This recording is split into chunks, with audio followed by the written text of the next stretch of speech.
अस्सलाम वालेकुम, नमस्ते, सत श्री अकाल। वीडियो देखने वाले सबके लिए दुआ है कि आप जहां भी रहें खुश रहें, शाद रहें, आबाद रहें और हमारे इस चैनल पे अपना प्यार दिखाते रहें। रिजवान सर की वीडियो लेके आए हैं। काफी कह लो कि हाई पे एक मुद्दा पहुंचा हुआ है, तो उस हवाले से इन्होंने वीडियो बनाई है। तो देखते हैं इस वीडियो को। इस वीडियो के ऊपर हमारा ओपिनियन अगर आप जानना चाहें तो वीडियो के लास्ट तक बने रहिए। मेरा नाम है नदीम इकबाल जंजुआ, मेरे साथ हैं Mohammad Sameer Khokhar. So guys let's start. तो इतने जहरीले दिमाग के नमक हराम को किसी भी कीमत पर बेल नहीं मिलनी चाहिए। यार कितने जाहिल, कितने बेवकूफ आदमी हो यार। मुझे समझ ही नहीं आता कि तुम लोग के दिमाग में चलता क्या है यार, कि अंदर भरा क्या है, ऊँटनी का गोबर है क्या यार।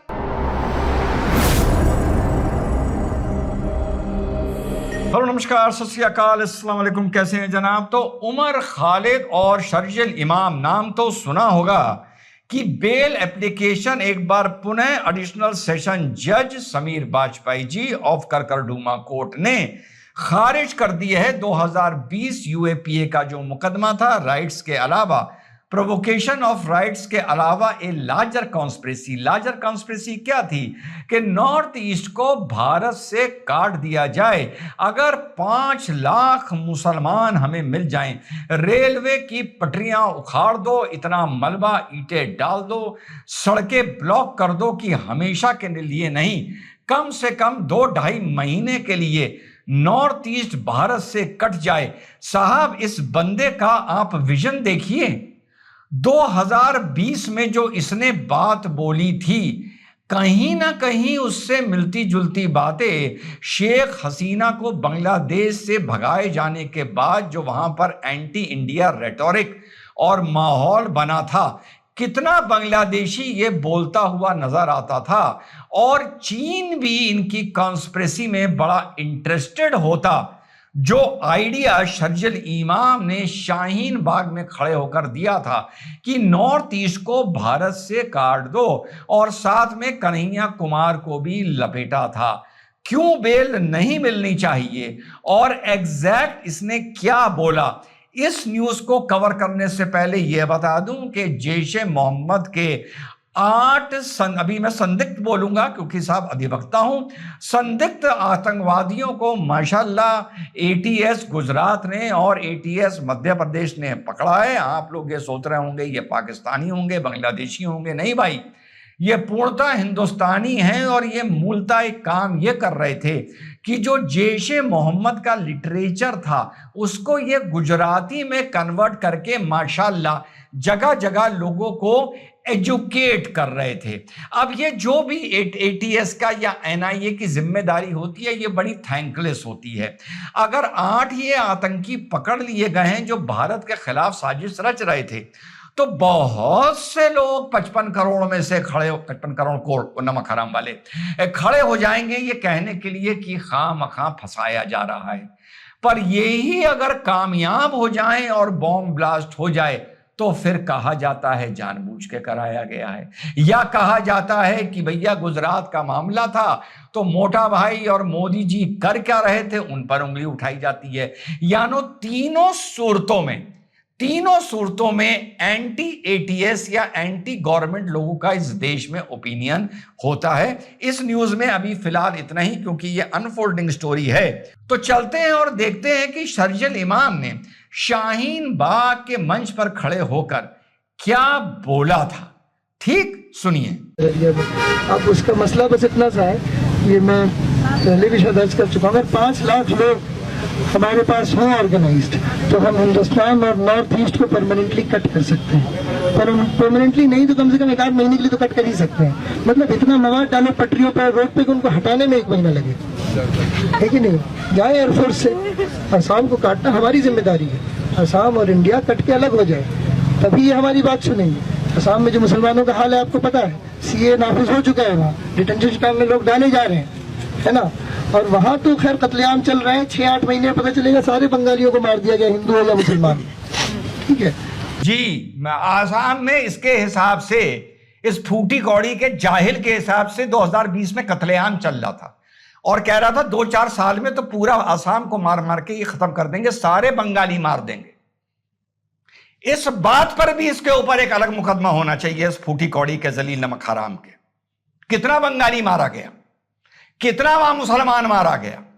अब भी लोग इसी के साथ खड़े होंगे, जबकि ये जानते हुए कि ये शुद्ध रूप से कुछ और नहीं कर रहा, सिर्फ बकवास कर रहा है। आगे सुनिए। तो अगर हमें असम की मदद करनी है तो हमें असम का रास्ता बंद करना होगा फौज के लिए, समझ रहे हैं? फौज के लिए, और जितने भी जो भी यहाँ से सप्लाई जा रहा है बंद करो, और वो बंद कर सकते हैं क्योंकि फौज के लिए भी रास्ता बंद करना होगा, सब सप्लाई काटनी होगी। चिकन नेक्स्ट मुसलमानों का है, वो जो इलाका है वो मुस्लिम अक्सरियत का जो इलाका है वो मुसलमानों का है। आगे चलिए। कन्हैया जैसे नेता क्या करेंगे, जाके इनकलाब के नारे लगवाएंगे, इनकलाब के नारे लगवाएंगे, फोटो खिंचवाएंगे और चले आएंगे। तालियां होंगी हमारे अवाम की, चेहरा होगा इनका, और उससे एक भी प्रोडक्टिव चीज नहीं निकली आज तक। जी हाँ, प्रोडक्टिव चीज तब निकलेगी जब नॉर्थ ईस्ट और आसाम को आप भारत से कम 2-2.5 महीने के लिए काट देंगे, फौज के भी रास्ते रोक लेंगे, उधर से चीन अगर अंदर घुस के आ जाएगा और वहां पर कैप्चर कर लेगा तो और इनके मंसूबे कामयाब होंगे। अब ये जो बेल एप्लीकेशन खारिज हुई है, ये एक टेक्निकल ग्राउंड पे खारिज हुई है, क्योंकि इन लोगों का मामला 7-8 लोगों का जब ऑनरेबल सुप्रीम कोर्ट पहुंचा था तो शर्जिल इमाम को और उमर खालिद को बेल से मना कर दिया गया था। इनका जो प्ली थी वो ये थी कि साहब यहां पर ट्रायल में डिले हो रहा है। खैर, ट्रायल में डिले नहीं होना चाहिए, बतौर अधिवक्ता मैं ये बता दूं, पर जो इन्होंने प्ली ली थी वहां पर ये ली थी, सुप्रीम कोर्ट ने इनकी बेल एप्लीकेशन खारिज कर दी थी।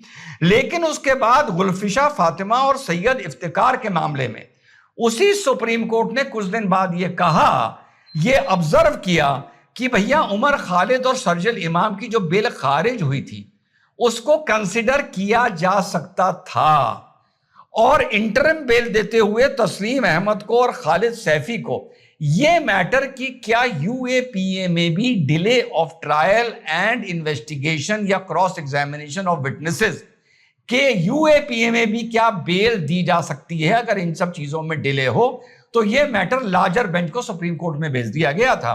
तो एडिशनल सेशन जज ने बिल्कुल सही निर्णय लिया कि जब यह मैटर डिले के दम पर अगर बेल दी जाती है, दी जा सकती है, जब सुप्रीम कोर्ट में यह मैटर पड़ा है, तो मैं इस पर फिलहाल कोई भी ओपिनियन देने की पोजीशन में नहीं हूं। और सुप्रीम कोर्ट ने कहा था कि जब तक प्रोटेक्टेड विटनेसेस का क्रॉस एग्जामिनेशन ना हो जाए या 1 साल इस ऑर्डर के बाद ना बीत जाए, आप बेल एप्लीकेशन उमर खालिद और शर्जिल इमाम नहीं डाल सकते। तो इन्होंने जो बेल एप्लीकेशन डाल दी वो 1 साल खत्म होने से पहले ही डाल दी, उन्हीं ग्राउंड्स को लेकर कि साहब अभी भी ट्रायल शुरू नहीं हो रहा है। तो इनके वकील ने ये इनको टेक्निकली गलत एडवाइस कर दिया।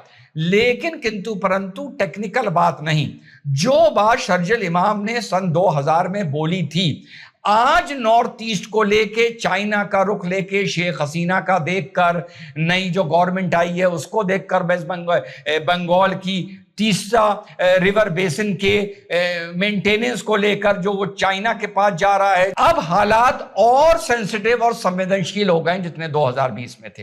तो इतने जहरीले दिमाग के नमक हराम को किसी भी कीमत पर बेल नहीं मिलनी चाहिए। और साथ में बता दूं, आप इनकी जेहालत देखिए, शाहीन बाग कर दिया, उसके बाद शाहीन बाग और दिल्ली में करना जा रहे थे, लोगों ने इनको रोका, पत्थर चल गया, दंगे हो गए, कितने मर गए। मैं हिंदू मुसलमान नहीं कह रहा कितने हिंदू मर गए, कितने मुस्लिम मर गए, कौन सी आईडी, कौन सी एबीआई का इंस्पेक्टर मर गया, नहीं, कितने मर गए, कितनी लोगों की प्रॉपर्टी जल गई, कितने लोग आज की तारीख में भी जेल में बैठे हुए हैं। इतना तो सही है ना।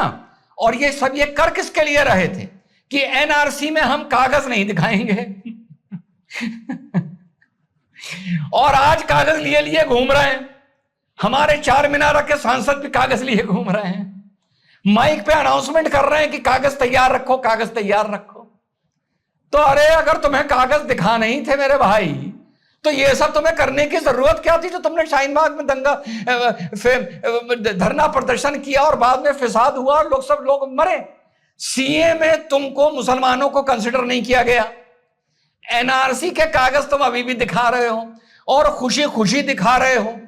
यार कितने जाहिल, कितने बेवकूफ आदमी हो यार, मुझे समझ ही नहीं आता कि तुम लोग के दिमाग में चलता क्या है यार, कि अंदर भरा क्या है, ऊँटनी का गोबर है क्या यार। जय हिंद, वंदे मातरम, खुदा हाफिज। उमर खालिद और शर्जील इमाम जो है, इनके बारे में जो है हमें जो है रिजवान सर बता रहे थे, उनकी सोच, उनका किरदार जो है, इन्होंने बताया कि किस लेवल के वो रेडिकल सोच के हैं, अपने ही मुल्क, अपने ही इतनी ज़बरदस्त धरती के मुखालफ हो चुके हैं, और वो कहीं ना कहीं जो है चिकन नेक जो है उसको कट करने की बात करते हैं। मैं ये समझता हूँ कि इंडिया में भी यकीन करें, मुसलमानों की जो रेडिकल सोच है ये बहुत ज़्यादा हाई पे चली गई है। इन्होंने तो कहीं ना कहीं अपने मुल्क का ही देख लें कि बेड़ा गर्क करने का सोच लिया, पर यह है कि ये बेवकूफ़ों को ये नहीं पता कि इंडिया की जो इंटेलिजेंस है या इंडिया के जो अदारे हैं वो बड़े ही ऑनेस्ट हैं, अपने मुल्क के साथ है। तो कभी भी कहीं ना कहीं ऐसे जितने भी रेडिकल सोच के लोग हैं वो कभी कहीं भी पनप नहीं सकेंगे, उनकी गले पे जो है इनका पांव आएगा हुकूमत का, इंडिया की फौज का। तो बड़ी अच्छी बात है, ये दोनों पकड़े जा चुके हैं, और कहीं ना कहीं कोर्ट कचहरियों के इनको चक्कर लगवाना शुरू कर दी है दिया। और मुझे बड़ा अफसोस हुआ इनकी बात सुनकर, मुझे लगा था कोई छोटा मोटा मामला है इनका। बाकी आज जो है रिजवान सर ने बताया और इनकी वीडियो दिखा दी है कि ये किस तरीके से इंडिया को कह सकते हैं कि मफलूज करना चाहते हैं। चिकन नेक को ये 2 महीने के लिए कट करना चाहते हैं और अपनी मांगे को ही रखना चाहते हैं। तो मैं ये समझता हूँ कि जो भी बेवकूफ आज के दौर में हुकूमत के मुखालफ जाकर कोई भी काम करता है, तो ये वो कभी भी ये ना सोचे कि उससे कोई 1% भी फायदा होगा। वो जितना भी लॉस है वो अपना ही करेगा। हुकूमतों के खिलाफ खड़ा नहीं हुआ जा सकता। हुकूमतें काफी ताकतवर होती हैं, उनके पास इंटेलिजेंस बड़ी जबरदस्त होती है। वो ऐसे लोगों को ऐसा यकीन करे कुएं में डालते हैं, जैसे अमृतपाल सिंह को अगर देख लिया जाए, वो भी खालिस्तान के हक में निकला था, तो देख ले आज तक इंडिया की एजेंसियों ने ऐसा उसे गायब किया है कि आज तक वो बिल्कुल नजर ही नहीं आ रहा, और उसकी जितनी भी तंजीम बनी थी या जो भी उसके साथ थे वो सारे गर्क हो गए। ये भी निकले थे मुसलमान और इन्होंने भी इंडिया के मुखालिफ काम करना शुरू किया, तो इनको भी धर लिया गया है और ये भी अच्छा हुआ और ये पकड़े जा चुके हैं। अभी ये कोर्ट कचहरी के से जलील होते होते जेलों अदालतों में, यकीन करें वहां से सीधा ये जेल के कैद कोठरी में चले जाएंगे। जाना भी चाहिए, मैं से रेडिकल सोच के माइंड को कभी भी सही नहीं कहूंगा। और ये भी अच्छा हुआ पकड़े गए। और साथ में देखा जाए जो गुजरात में एक थोड़ी सी खबर ही दी है रिजवान सर ने, वो मामला बड़ा खराब है। वहां के जो रेडिकल सोच के जो बंदे हैं वो कह सकते हैं कि दहशत गर्दों की जो सोच है, पाकिस्तानी जैश ए मोहम्मद की जो सोच है, उससे वो कहीं ना कहीं जो है अपना चुके थे। और साथ में उस लिटरेचर को वो कह लो कि गुजराती जुबान में उसे कहीं ना कहीं कह सकते हैं कन्वर्ट करके या उसका तशरीह करके लोगों में वो बांट रहे हैं। तो इस तरीके से वो अपने साथ और भी लोगों की सोच रेडिकल बनाने के ऊपर काम कर रहे हैं। तो मैं ये बड़ा गलत समझता हूँ। यकीन करें मुसलमान दुनिया के इस टाइम के रेडिकल सोच के जितने मुस्लिम हैं दुनिया के सबसे बदबख्त और बदनसीब हैं। यकीन करें अच्छे तरीके से जिंदगी गुजारने के बजाय ये अपने ही मुल्क में आग लगाने के ऊपर तुले हुए हैं। इन्हें नहीं पता कि इस सोच के लेकर पाकिस्तान ने कह सकते हैं कि बहुत बड़ा कह लो कि एक काम किया था और आज खुद ही उसी चक्की में पाकिस्तान खुद पिस रहा है। जो रेडिकल सोच जो है यहाँ के लोगों की बनाई गई है वो आज पाकिस्तान के ही मुखालिफ है। तो मैं ये समझता हूँ कि इंडिया की एजेंसियों ने बहुत अच्छा, बहुत टाइम पे एक्शन लिया। वो 8 बंदे जो हैं वो पकड़े जा चुके हैं। ये मैं समझता हूँ कि इंडिया बहुत एजेंसियों के लिहाज से इंडिया बहुत ताकतवर है। वो ऐसे जितने भी रेडिकल सोच के लोग हैं उन्हें देखते रहते हैं और उन्हें कहीं ना कहीं ऐसी किसी भी कार्रवाई से पहले धर लेते हैं। तो ये इंडिया का बहुत बड़ा लॉस होने से यहाँ बच गया है। बिल्कुल जी। उमर खालिद की अगर बात करूं, शर्जील इमाम के बारे में तो मुझे इतना जानकारी नहीं है, लेकिन उमर खालिद तो शुरू से देशद्रोही की एक लिस्ट में शामिल है। और उमर खालिद जैसे जो लोग हैं, आर्टिकल 370 के ऊपर भी इसने बड़ी टिप्पणी की थी जब कश्मीर में ये सारी चीजें हुई थी। आर्टिकल 370 को लेकर जो डिसीजन इंडियन सरकार की तरफ से लिया गया था उसके ऊपर इस बंदे ने कहा था कि वहां पे बड़ा जुल्म हो रहा है जी, वहां पे लोगों के साथ जो अपनी मर्जी की सरकार ये जो फैसले कर रही है, इनको आने वाले टाइम में इन सब चीजों को भोगना पड़ेगा। मतलब ये कि इंडिया में रहना, इंडिया का खाना, इंडिया की पहचान इस्तेमाल करना और इंडिया के खिलाफ ही जो है वो साजिशें करना, ये मुस्लिम जो है वो अपने पांव के ऊपर खुद कुल्हाड़ी मार रहे हैं। आने वाले टाइम में इनके इर्द गिर्द जो है, अभी तो दायरा ठीक है टाइट हुआ है, लेकिन इसके साथ साथ जो इनका साथ देने वाले हैं फिर उनके खिलाफ भी जो है ना कार्रवाई की जाएगी और उनके इर्द गिर्द भी दायरा टाइट होगा। आए रोज यही सुनने के लिए मिलता है कि कोई ना कोई जो मुस्लिम है वो अजीबोगरीब से प्लान बनाते रहते हैं, हमेशा लोगों को मार काट, ये सारी चीजें जो है, बम फोड़ना, पता नहीं क्या सोच है इन लोगों की कि इस तरह की सोच रखते हैं ये लोग पिछले दिनों में एक यूनिवर्सिटी जो है वो पूरी पकड़ी गई थी, उसमें तालीम ही इस तरह की दी जा रही थी और जो डॉक्टर थे वो पकड़े गए थे और उन डॉक्टरों ने भी यही प्लान बनाया हुआ था कि जहां पे सबसे ज्यादा लोगों की संख्या होगी तो वहीं पर हमला। मतलब ये समझ लें कि पढ़ा लिखा और अनपढ़ तकरीबन जितने भी मुस्लिम है ना, जो रेडिकल हैं वो बेशक पढ़े लिखे हैं ना, वो रेडिकल हैं और उनको अच्छे तरीके से मोटिवेट लोगों को भी कर रहे हैं। अब जिस तरह से ये शर्जील इमाम जो है वो लोगों को कह रहे हैं कि आसाम को हम कट कर देंगे, अगर नहीं करेंगे तो वहां पे कत्लो गारित हो रही है, वहां पे बंगाली मुस्लिम जो है उनको खत्म करने का प्लान बनाया जा रहा है, CIA आ गया है, ये हो गया है, वो हो गया है। यार देखो, इस तरह के जो लोग हैं ना, इनके खिलाफ आप लोगों ने सरकार का साथ देना है और उनके साथ खड़ा होना है। और मुस्लिम जितने भी इंडिया में या पाकिस्तान में मौजूद हैं, ऐसे लोगों का विरोध करें। देखिए, हम पाकिस्तान में किसी तंजीम को सपोर्ट नहीं करते, हालांकि हम पाकिस्तान में बैठे हैं, हमारे लिए काफी ज्यादा खतरा भी होता है बोलना, लेकिन फिर भी हम बोलते हैं, फिर भी हम कहते हैं कि हम ऐसी जमातों को बिल्कुल भी लाइक नहीं करते जो मासूम लोगों की जानें लेते हैं। मैंने तो जो पहलगाम वाला हादसा देखा था, यकीन जाने कि जिस बंदे के अंदर थोड़ी सी भी इंसानियत है ना, तो उसकी रूह कांप जाती है कि किस तरह से उनकी फैमिलियां बेचारियां जो है वो टॉर्चर हुई थी। जितने लोगों की वहां पे, जो लोग वीर गति को प्राप्त हुए थे, धर्म पूछ पूछ कर उन लोगों को मारा गया और उसके बाद उनकी फैमिलियां जो है वो जिस पीड़ा से गुजर रही है ना, ये सिर्फ वही लोग जानते हैं। तो क्या इन लोगों के लिए वो बद्दुआएं नहीं है? बद्दुआएं हैं। ये कोई अच्छा काम नहीं है जो ये लोग करते हैं, लेकिन समझ से बाला तार है। इतना कुछ होने के बावजूद भी काफी सारे शर्जील इमाम जैसे और उमर खालिद जैसे लोग हैं, वो सीख नहीं ले रहे। अब सरकार ने इनके खिलाफ दायरा टाइट किया ना, तो इन्होंने क्या किया, इन्होंने मजलूमियत का कार्ड खेलना शुरू कर देना। 5 लोग हमारे साथ हैं तो फलान है तो ढींग है, उन 5 लोगों को भी उठा के ना जेल में फेंका ना, तो फिर ये सेट हो जाएंगे। इन लोगों की यही सजा है जी कि इनको सरेआम हैक करना चाहिए, ताकि जो है ना वो दूसरे लोग भी, देखने वाले जो है वो सीख लें। बहुत ही घटिया काम होता है जब आप किसी देश में रहते हैं, उसकी पहचान इस्तेमाल करते हैं, उन्हीं का खाते हैं, उन्हीं के खिलाफ जो है आप साजिशें करें, तो सबसे बड़ा इंसान जो है वो घटिया इंसान वही होता है जो अपने देश के खिलाफ होता है। बिल्कुल जी, कह लो कि ये बड़ी, कह लो कि गंदी सोच है जो रेडिकल है। देख लें कि किस तरीके से अच्छे भले इंडिया ताकतवर कंट्री और इतना तरक्की याफ्ता कंट्री में भी देखें कि लोगों की ये सोच बनती जा रही है। ऐसा मेरे ख्याल में नहीं होना चाहिए।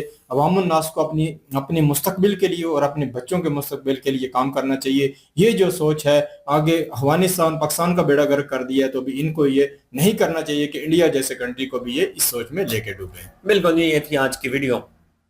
इस वीडियो के माध्यम से आप लोगों का क्या कहना है, आप लोग कमेंट सेक्शन में अपनी राय जरूर दीजिएगा। दुआओं में याद रखिएगा। मिलते हैं नेक्स्ट वीडियो में, तब तक के लिए अल्लाह हाफिज़।